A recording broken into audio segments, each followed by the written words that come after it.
عزیز، شما برنامه اخباری آزادی را در پخش مستقیم تماشا دارید که تحولات اخیری تاجیکستان و جهان را پیشنهاد شما می‌کند. امروز 12 ایول است و در نشر نوبتی برنامه این موضوع را داریم. برای به نوار گرفتن ابله و جزا پیش بینی می‌شود. هدف چی است؟ پیشگیری از خبرهای بر دروغ یا پنهان ماندن قانون‌شکنی‌ها؟ در دوشنبه مسئله سرمایه‌گذاری روغون را بررسی کردند. ساختمان این نیروگاه برقی آبی کشور کی به پایان می‌رسد؟ و مردی به سرپناهی که قصه زندگیش اکثر بیننده‌های رادیوی آزادی را غمگین کرده بود، در کوچه و بیکس و کوی درگذشت. بختیار بیمار بود و از درد جگر رنج می‌کشید. چند روز آخر حرارتش بلند بود و حتی راه گشته نمی‌توانست.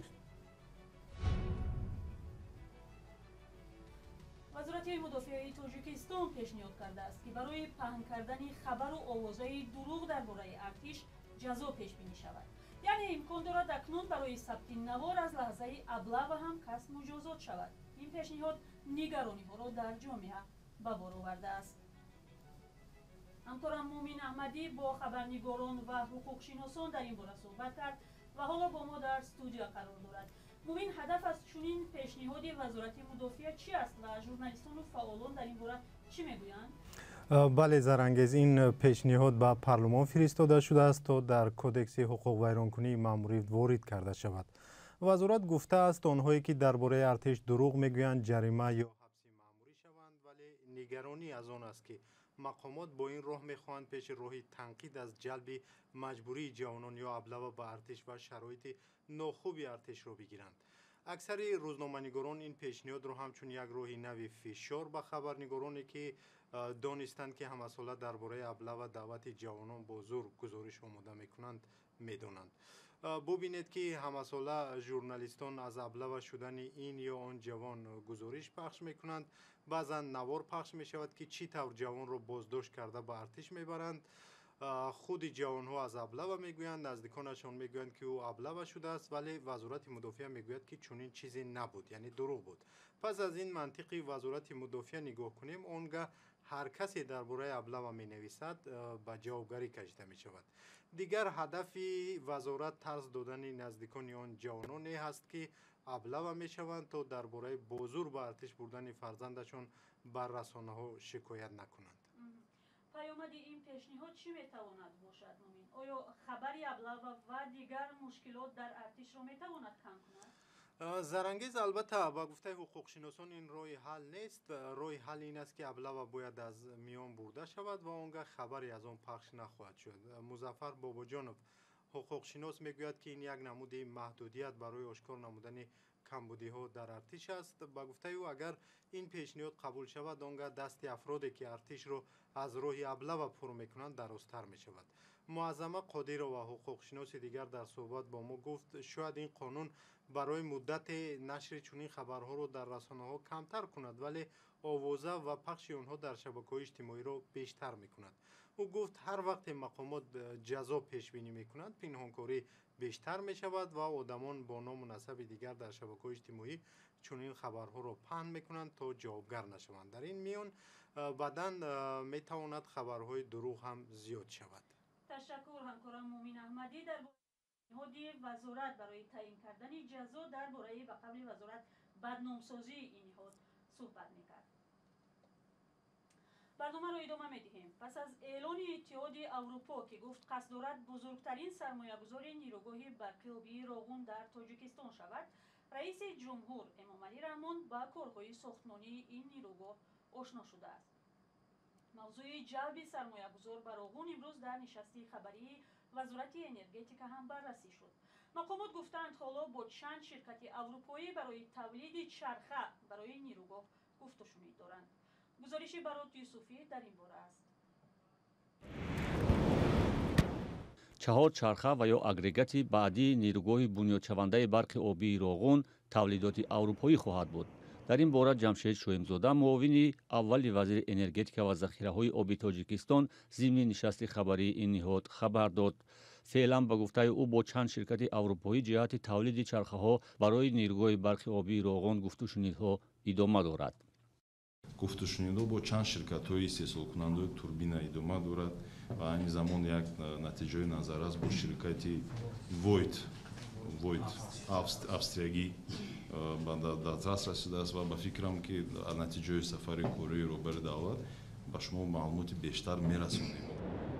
ду чархаи аввали нирӯгоҳи барқи обии роғун дар Украина тавлид шудааст, аммо бо сабаби ҳамлаи Русия ба ин кишвар ва идомаи ҷангҳои шадид дастрас кардани таҷҳизоти нирӯгоҳ аз ин кишвар мушкил шудааст. Но, конечно же, это не только повлияло на... вале албатта ин вазъият на танҳо ба дастрас кардани кадом як таҷҳизот таъсир кардааст, ҳатто ба занҷираи содаи дастрас кардан таъсир гузоштааст, ба гароншавии маҳсулот расонидааст. ҳатто ба пастшавии нархи баъзе маҳсулот ҳам овардааст. ҳоло ду чархаи нирӯгоҳи роғун мушаххас кор карда истодаанд. таъмири нақшавӣ баргузор мешавад. агрегатҳо бо чархаҳои муваққатӣ кор карда истодаанд. бо гузашти вақт иваз карда мешаванд.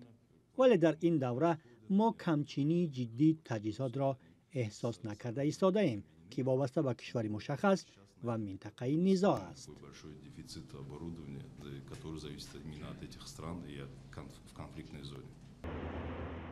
тоҷикистон соли 2008 эълон карда буд ки барои бунёди нирӯгоҳи барқи обии роғун $3 миллиард зарурат дорад. тӯли ин солҳо ҳазинаи бунёди ин нирӯгоҳ то ба $8 миллиард баробар шудааст. сабаби боло шудани ҳазинаи бунёди нирӯгоҳи роғунро коршиносон чунин шарҳ медиҳанд. ба фикри ман ин як чизи табиӣ аст. девалватсия мегӯянд, ҳамон пулу баъд инфлясия. албатта нархҳо дигар шуданд. ина бинед ки ва чиз ҳамон симент дигару дигараш қимат шуд. фақат маоши коркуноне ва ҳамон дирексияи роғун соли 2019 якбора 50% баланд карданд.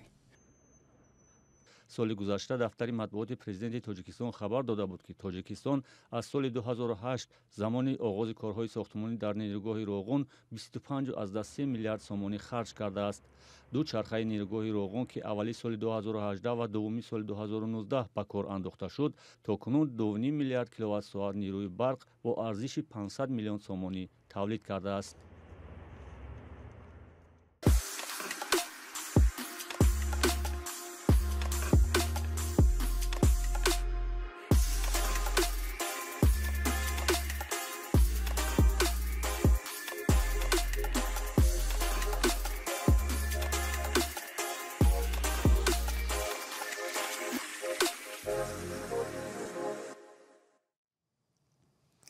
дар 6 моҳи имсол аз тоҷикистон ба чин беш аз 2 тонна тилло содирот карданд, ки ба $128 миллион баробар аст ва 5 баробар бештар аз омори ҳамин давраи соли гузашта аст. ин рақамҳо дар омори фаврии хадамоти гумруки тоҷикистон сабт шудааст ва радиои озодӣ онро рӯзи 12 июл дид. мақомот сабаби афзоиши содироти тиллоро ба чин нагуфтанд.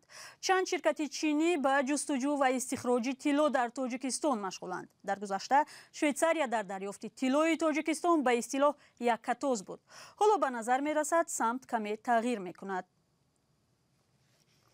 бахтиёр тоҳиров, як марди бехонае ки радиои озодӣ дар бораи сарнавишти ӯ гузориш дошт, чанде пеш дар кӯча ва бекасухӯй даргузаштааст.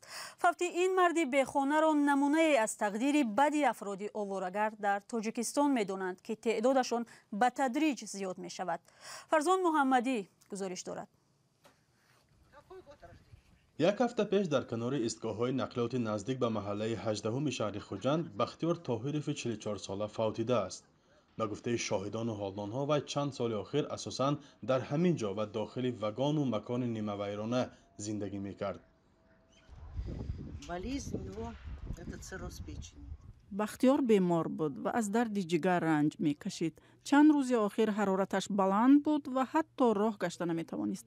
дар ҳамон ҳолат мо ёрии таъҷилиро даъват кардем, вале табибон ӯро аз марг наҷот дода натавонистанд. фақат об арак тамом, ичи дар кор нест. авқот мекард намехӯрам. хунам дар нест. хунам қадар бахлашка мешина миёрам мефурӯшам.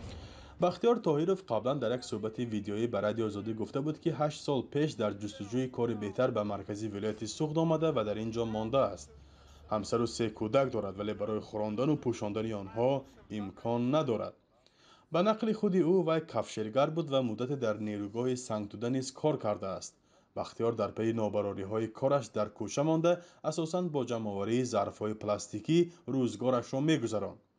دوستانش میگویند که وی خواهر و برادر داشت ولی از برگشت به نزد آنها خودداری میکرد.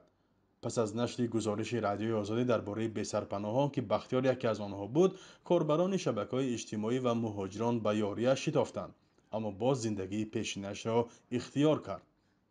Ну вот за одну неделю, вот прошлую неделю, 2 человека у нас умерли на улице. танҳо дар як ҳафта 2 нафар аз чунин ашхос дар кӯча фафтиданд. яке ҳамин бахтиёр ва дуюмин Алек ном дошт. бахтиёр зодаи Кӯлоб ва Алек аз Душанбе буданд. Алек дар соҳили баҳр ҷон бохт ва ҳамагӣ 26 сол дошт. мушкили онҳо дар он буд ки хеле зиёд арақ менӯшиданд. албатта хеле ҳайфи одам меояд ба чунин одамон, вале бояд инҳоро табобат кард ва ба зиндагии муқаррарӣ баргардонд. Во-первых, надо их лечить от алкоголизма. سازمان محلی دیار در آخر ماه سپتامبر سال 2021 با کمک بنیاد نوتابنه و اختیاریان شخصان بی‌سرپناه را در سوخت معین کرد و در میان آنها پرسش گذراند. تحقیقات آنها معلوم کرده است که در ولایت سوخت قریب 500 شخص بی‌سرپناه زندگی می‌کنند. مؤلفان تحقیقات میگویند 2 سال آخر تنها در شهر خوجند 30 شخص بی‌خانمان در کوچه و گرش‌ها و جایهای دیگر فوتیدند که سن میانه آنها 35 بوده است. فرزان محمدی، رادیو آزادی، شهر خوجند.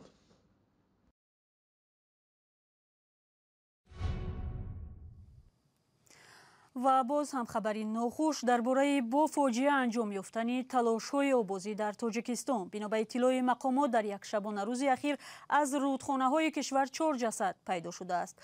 نجات بخشان روز 11 ایول از رودخانه وخش جسد مرد 40 ساله را بیرون آوردند که روز 9 ایول غرق شده بود. در دریای وخش همچنین حالا جسد دانشجویی را جستجو دارند که 20 روز پیش هنگام آبازی غرق شد. گزارش طاهر سفر را در این باره همراه می‌بینیم. از این بلندی سیدشاه غفوروف جوان 22 ساله از ناحیه کوشانیان خود را به رودخانه وخش انداخت و دیگر بیرون نیامد. غواصان و ساکنان 20 روز است که او را پیدا کردن نمیتوانند. در یک ماه بار دوم است که در همین قسمت وخش جوانی غرق می شود.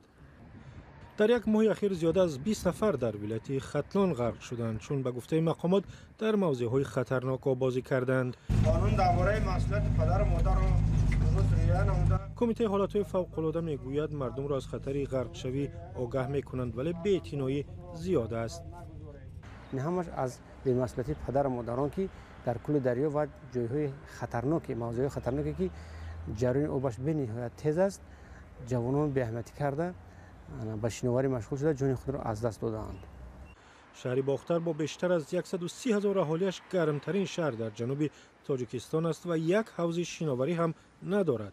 برای همین ساکنان خود را به هر نهر و دریای خروشان میزنند.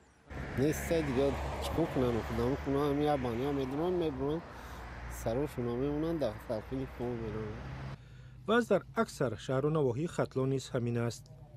حوض شناوری تشکیل کرده شود خوب می شود که هم فرزندان ما شناوری را می‌آموزند و هم از بیهوده‌گردی و در کل دریاها در جاهای خطرناک در موضوع خطرناک شناوری کرده جان خود را از دست نمی‌دهند.